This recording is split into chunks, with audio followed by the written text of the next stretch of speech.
वैशाख महीने के शुक्ल पक्ष की तृतीया को हम अक्षय तृतीया के रूप में मनाते हैं, यानी कि अक्षय तृतीया का महापर्व मनाते हैं। शास्त्रों में ऐसा कहा गया है कि आज के दिन किया गया दान, पुण्य, भजन, तप कभी भी खत्म नहीं होता है, यानी कि कभी भी अक्षय नहीं होती है, कभी भी मिटती नहीं है। आज ही के दिन माँ गंगा धरती पर अवतरित हुई थी। आज ही के दिन भगवान परशुराम जी का जन्म हुआ था।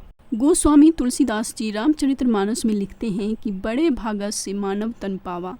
ये जो मानव शरीर है ना, बड़े भाग्य से, बहुत कृपा से, बहुत तप और कष्ट झेलने के बाद हमें मिला है, और इसका एक ही उद्देश्य है भगवान को प्राप्त करना। भगवान की प्राप्ति हमें कैसे होगी, भगवान से हम कैसे मिलेंगे? जप से, तप से, पुण्य से, तीर्थाटन से, दान से, पुण्य से, ये सभी चीजें हमें भगवान से जोड़ती है। कुछ पर्व, कुछ मुहूर्त ऐसा होता है कि जिस पर दान, पुण्य, भजन, पूजा पाठ अगर किया जाए तो इसका कई गुना फल प्राप्त होता है, जिसमें से एक है Akshaya Tritiya. Hello friends, welcome back to my channel Archana Jha Chaudhary's blog. आज मैं आप सबको बताने जा रही हूँ कि अक्षय तृतीया क्यों मनाई जाती है। 10 मई को अक्षय तृतीया मनाई जा रही है। चलिए बताते हैं कि अक्षय तृतीया मनाई क्यों जाती है।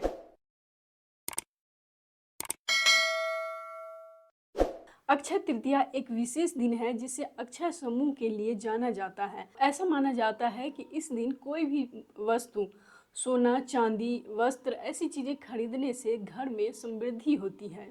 ज्योतिषी दृष्टि से देखें तो इस साल की अक्षय तृतीया बहुत ही शुभ और बहुत ही फलदायी मानी जा रही है, क्योंकि अक्षय तृतीया पर 100 साल यानी कि 1 सदी बाद गज केसरी राजयोग निर्माण होने जा रहा है। इतना ही नहीं, अक्षय तृतीया के दिन देवगुरु बृहस्पति वृषभ राशि में रहेंगे। साथ ही अक्षय तृतीया के दिन चंद्र देव भी वृषभ राशि में रहेंगे, यानी कि 10 मई को वृषभ राशि में गुरु चंद्रमा का संयोग होने जा रहा है। ज्योतिषी महत्व से परे इस तिथि का धार्मिक महत्व भी बहुत ही है। अक्षय तृतीया सतयुग की शुरुआत का प्रतीक है, जो पवित्रता और समृद्धि का संपूर्ण युग है। ऐसा माना जाता है कि अक्षय तृतीया के दिन ही भगवान श्री कृष्ण ने द्रौपदी को एक ऐसा अक्षय पात्र दिया था जो कभी नष्ट न होने वाला था, जो चमत्कारी रूप से सदैव भोजन और अन्न प्रदान करता था।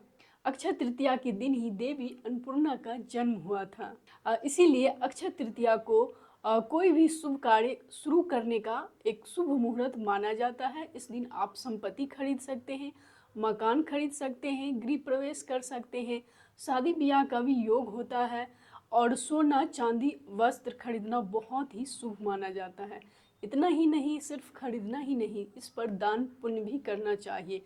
अक्षय तृतीया पर जो भी किए गए काम जो है वो कभी भी समाप्त नहीं होता है। अक्षय का अर्थ मतलब ही यही है, जो कभी ना मिटने वाला, कभी ना खत्म होने वाला। तो इस दिन पूजा पाठ, धर्म, पुण्य का भी बहुत महत्व माना गया है। चलिए अब हम आपको बताते हैं इसके शुभ मुहूर्त and Shubh date. Akshaya Tritiya पर बनने वाले शुभ योग यानी कि रोहिणी योग जो है वो आपको सुबह 10:46 तक रहेगी। अति गंडक योग 12:16 तक रहेगी। इसके बाद सुकंड योग रहेगा। इस दिन रवि योग भी रहेगी। अक्षय तृतीया पर सोना खरीदने का शुभ मुहूर्त सुबह 8:55 से लेकर 10:36 तक रहेगी। इसके बाद है दोपहर 12:16 से लेकर 4:56 तक रहेगी, यानी कि 5 बजे तक रहेगी। शाम काल का जो योग है 4:56 से लेकर रात को 9:36 तक रहेगी। वैसे अक्षय तृतीया का दिन स्वयं सिद्ध मुहूर्त है, यानी कि ये पूरा दिन अत्यंत शुभ फलदायी मानी जाती है। इस दिन राहु काल को छोड़कर दिन में कभी भी सोना खरीदा जा सकता है। राहु काल का टाइम सुबह 10:45 से दोपहर 12:23 तक रहेगी। तो इस बीच ना खरीदे। इसके अलावा पूरा दिन ही शुभ मुहूर्त माना जाता है, तो किसी भी वक्त आप खरीदारी कर सकते हैं। भक्तों, अगर आपको मेरी यह वीडियो समझ में आई हो, पसंद आई हो, तो लाइक शेयर जरूर कीजिए। अगर चैनल को सब्सक्राइब नहीं किए हैं तो जल्दी से सब्सक्राइब कर लीजिए। फिर मिलती हूँ एक नई वीडियो के साथ, तब तक के लिए बाय बाय।